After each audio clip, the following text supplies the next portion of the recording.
information. We don't hold back.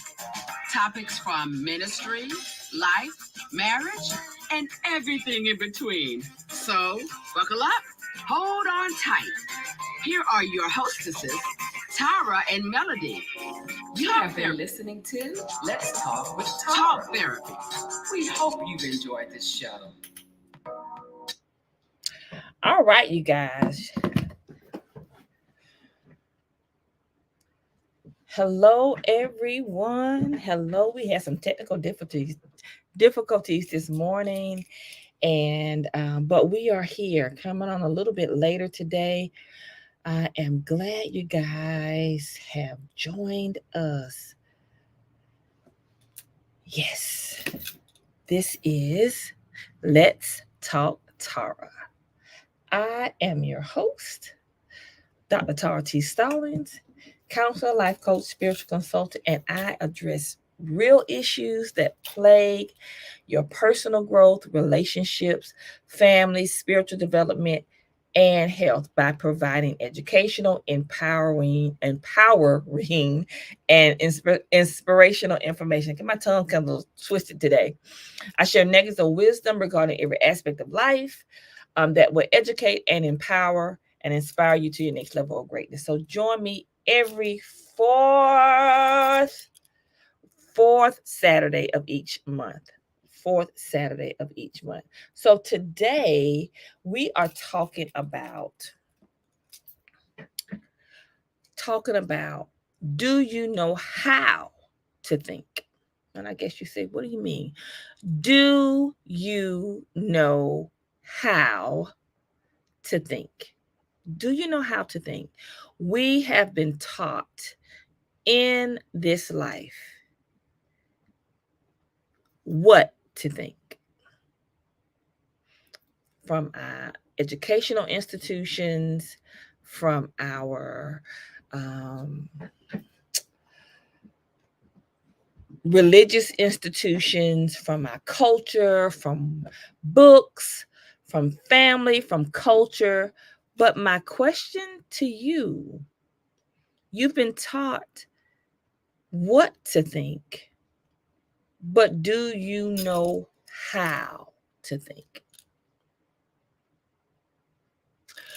Our words, what we think, what we meditate, it determines the success or the failure of life. It's not your environment, it is not the people, it's how you think. And most people don't know how to think. They know what to think. They have been taught, oh, I should be this way, or you should act a certain way, or you should um, um, do certain things. And in all honesty, those things are not bad. But the media, educational system, life, and so many different things has shown us, taught us what to think. But we don't necessarily know how to think.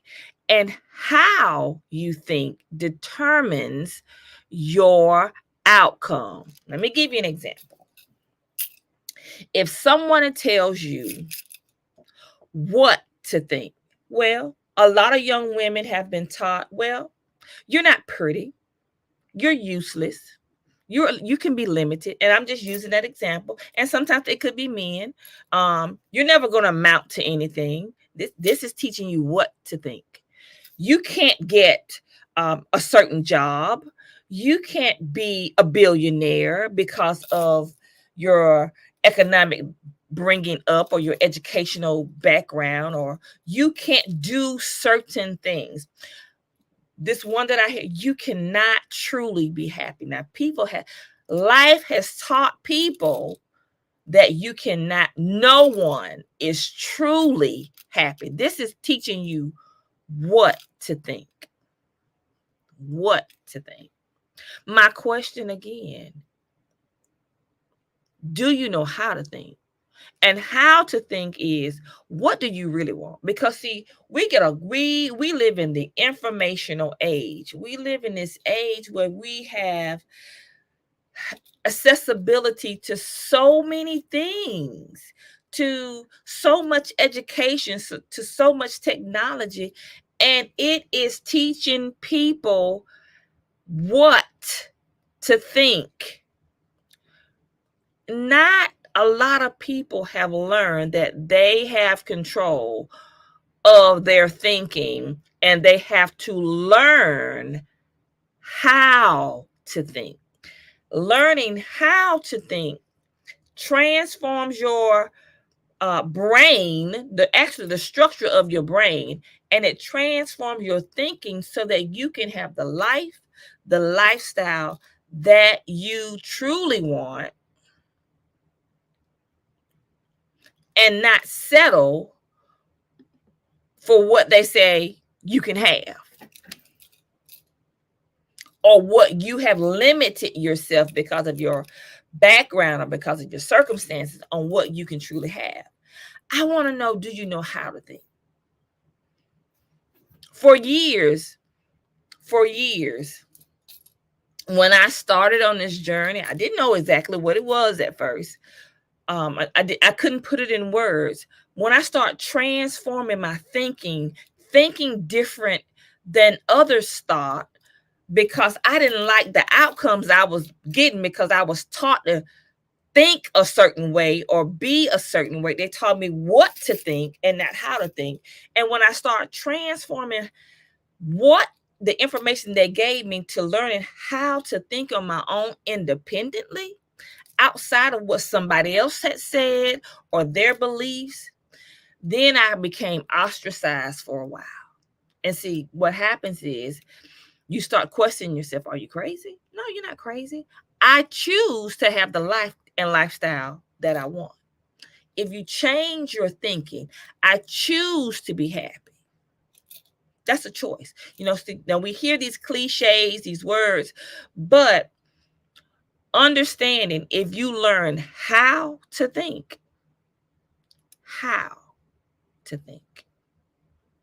it will change the dynamics of your life. Not what to think, because we've been taught, and I'm going to use, I have so many examples, and I'm going to use our political parties, and I'm not for anybody because I'm for kingdom. I'm not I'm not Democratic, I'm not Republican, I'm not independent. I am kingdom. Period. What they say, the kids say period. That's all I am. But because, and look, and then I'm not Pentecostal, and I can use the religious aspect. I'm not Pentecostal, I'm not Baptist, I'm not Methodist. I'm kingdom. I'm not non-denominational. I'm just kingdom. That's all I am. That's what I am.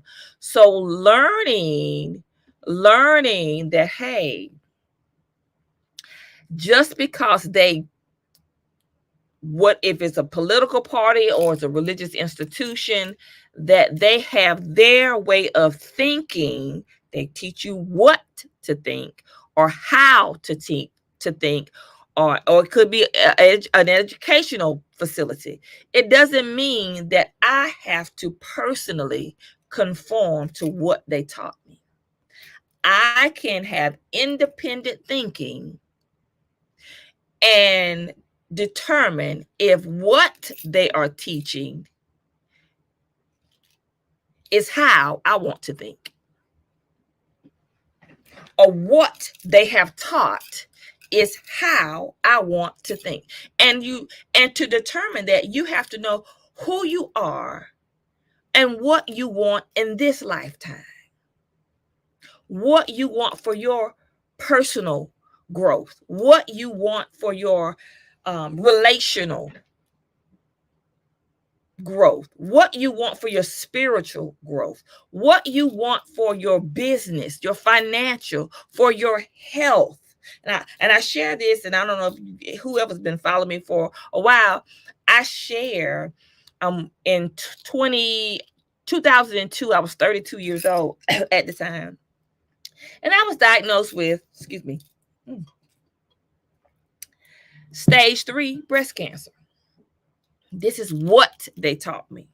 Well, from the information that was given to me when you being diagnosed with cancer, the first thought that comes up is you're gonna die. You got to do this. You got to do that. You got to do all these things. And I had been taught what to think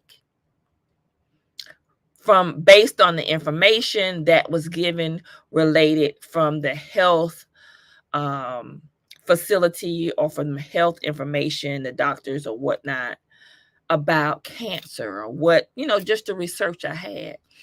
But learning how to be independent in my thinking. And I had kind of already started my journey of being independent. I didn't comprehend what they were telling me, the limitations of the things that I could and could not do. I thought independently, even the foods that I could and could not eat, because they give you a whole gamut of information of that, when you're taking chemo, you're taking radiation, you can't do this, you can't do that. Well, I didn't believe it. I just had my own independent way of thinking. And I thought to myself, well, and this was based on the information that I received from reading my Bible, thinking independently, where if food was made for my body to heal it, the medicine that you give me, I'm not knocking medicine because I believe in taking medicine when you need to take medicine. But I thought to myself, I know you're going to give me this poison to kill my cells that are cancerous. But what if I ate the right foods to kill those cells and make my good cells even healthier to override the bad cells? So I just thought about that. So because I was independent in my thinking,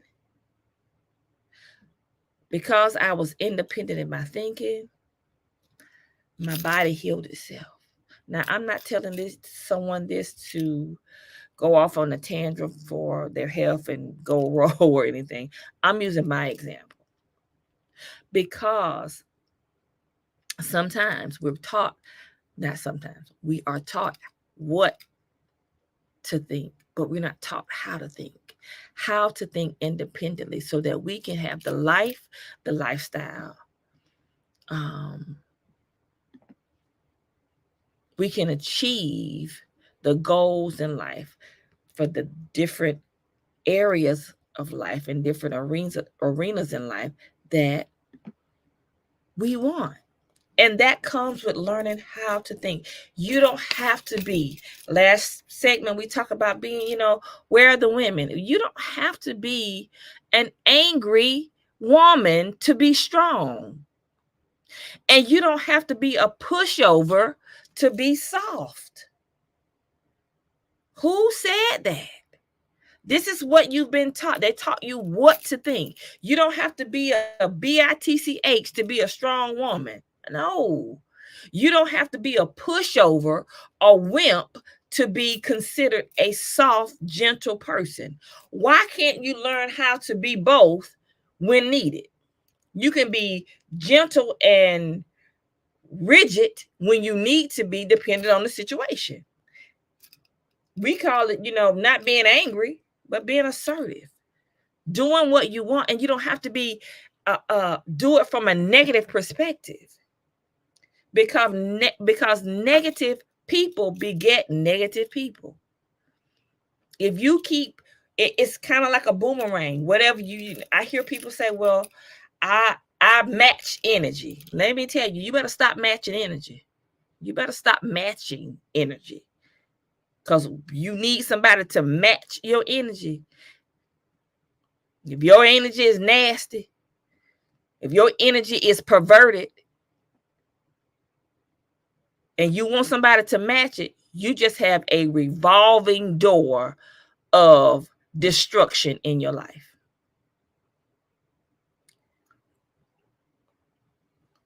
You have a revolving door of, it becomes a revolving door of destruction.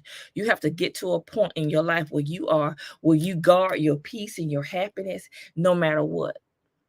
Now, I'm not saying that you won't be a human, because we're going to be human, and people going to upset us, and people going to want to, people going to make us push some buttons for you. I'm not saying that. I'm talking about on a scale of 1 to 10, you stay in the high range most of your life. Things will happen, will kind of bring you down, but even when they bring you down, they don't bring you down past the 5. Let me just say it that way. Even when life is lifing, it doesn't take you out of your element. But if you continue to, let me say this, try to match energy because you don't know how to think. You just reacted on what they taught you or what they told you to think, and you think your responding is based on your thinking. It's a revolving cycle. You're going to always keep getting negativity. You're going to always keep getting bad responses until you do something different. You learn how to do good, as the word says, to those that do evil to you. Learn how to do good. You don't have to be nasty and negative because somebody else is nasty and negative. You don't have to do that. You don't have to be unhappy because somebody else is unhappy. You don't have to gossip because somebody else is gossiping. You don't have to go low because I heard Michelle Obama say, when they go low, you go high. Yes, because if you go low, you're going to always stay low. When they go low, you go even higher. And the reason for that is learning how to think. When you change the dynamics, it's not about the other person. It's about you, because you reap what you sow. And if you are sowing negativity, if you are sowing backbiting, if you are sowing peace and love and joy, you're going to get it back in abundance. It doesn't matter what the other person is doing. This is a part of learning how to think versus what to think. We respond and act because other people, oh, I wouldn't have did that. Listen, those people don't know how to think. They know what to think. And that's why their life is the way that it is. If you're going to do something different, you have to do something different. So my question to you today on our Let's Talk with Tara podcast, do you know how to think? Or have you been thinking based on the information from your educational system, from the media, and when I say the religious background, not you reading your Bible, what mom and them or what somebody taught you, and not what you read for yourself, from your environment, from your culture. If it's not working for you, if you're not receiving the benefits, the outcomes that you truly want, then it's not working for you. That means you need to learn how to think differently for that situation, for that area in your life. Because if you continue to think the same way, you're going to respond the same way, and you're going to keep repeating those same negative behaviors. And you're also going to receive those same negative behaviors. So listen, you guys, this has been my Let's Talk with Tara podcast. I thank you guys for listening. I thank you guys for listening. Make sure you go and you follow me on StreamYard, and also where any podcast can be listened to. If you just type in at Let's Talk Tara, you will find me there. You can listen to some of my past ones that I've actually broadcast in the past. And this is a live podcast, but I thank you guys for listening to it. I thank you guys for supporting. And remember, our next In-person event is July 15th. It's understanding the what versus the whys. And in that event, I'm going to be talking about learning how to think, teaching you how to think versus what to think, and how it has transpired in your life and caused so many different issues and hurts, pains in different areas. So I'm going to be talking about a plethora of things. So I invite you guys to come. It's on a Saturday, July the 5th. You can go to my website at Let's Talk Tar. Well, it's Tara T. Stallings Inc. And register. It is a fee. It's $40, but I think it will be life changing for you. We have one every quarter. So I look forward to you guys to listening to me every Wednesday, 12 noon, for our Let's Talk Tara podcast, our midday Wednesday wisdom podcast. Well, it's not a podcast, but our Wisdom Wednesday segment every Wednesday, 12 noon Eastern Standard Time. You guys have a great week and enjoy yourself. Thank you.